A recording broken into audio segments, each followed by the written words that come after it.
तो हमारे पाठ का नाम है देशी जनता को सभ्य बनाना, राष्ट्र को शिक्षित करना। तो देशी जनता किन्हें कहा गया है यहाँ पे? तो जो ब्रिटिश सरकार थी वह भारत के लोगों को देशी जनता कहती थी, क्योंकि वो इस देश के थे, भारत देश के थे। ठीक है, तो पाठ पढ़ते हैं हम। पहले के अध्यायों में आप देख चुके हैं कि ब्रिटिश शासन के कारण यहाँ के राजाओं और नवाबों, किसानों और आदिवासियों पर किस किस तरह के प्रभाव पड़े। तो वो यहाँ बोल रहा है कि आप पहले के जो पाठ हैं उनमें पढ़ चुके होंगे, उनमें जान चुके होंगे कि ब्रिटिश शासन के कारण राजाओं, नवाबों, किसानों और आदिवासियों पर क्या क्या प्रभाव पड़ा। तो आप इस अध्याय में, इस पाठ में क्या पढ़ेंगे वो देखते हैं। इस अध्याय में हम यह समझने का प्रयास करेंगे कि इन चीज़ों से विद्यार्थियों के जीवन पर क्या असर पड़ा। विद्यार्थियों के जीवन को समझना इसलिए ज़रूरी है क्योंकि भारत में अंग्रेज़ केवल भूक्षेत्र पर विजय और आय पर नियंत्रण ही नहीं चाहते थे। उन्हें लगता था कि उनका एक सांस्कृतिक मिशन भी है। वे मानते थे कि उन्हें देशी समाज को सभ्य बनाना है और उनके रीति रिवाजों और मूल्य मान्यताओं को बदलना है। तो यहाँ बताया गया है कि जो अंग्रेज़ हैं वो केवल हमारी ज़मीन पर ही विजय पाकर उस पर अधिकार नहीं चाहते थे।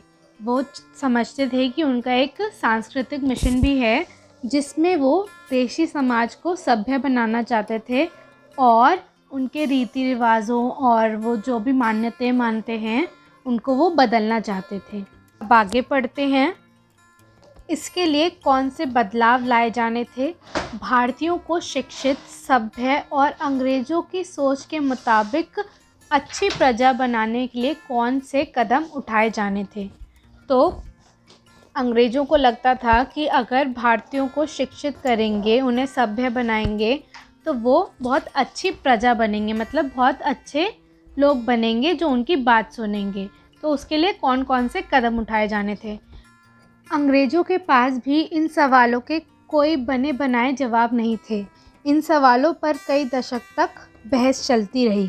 तो यह पढ़ने के बाद हमें यह समझ आया कि अंग्रेज़ों को भी नहीं पता था कि वो किस तरह से भारतीयों को सभ्य बनाएंगे, उन्हें अच्छी प्रजा बनाएंगे।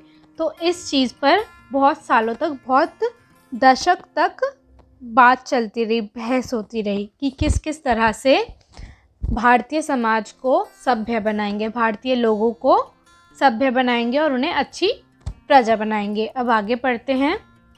अंग्रेज़ शिक्षा को किस तरह देखते थे? अब इसमें जानते हैं कि अंग्रेज़ शिक्षा को किस तरह देखते थे, मतलब पढ़ाई को किस नज़रिए से देखते थे।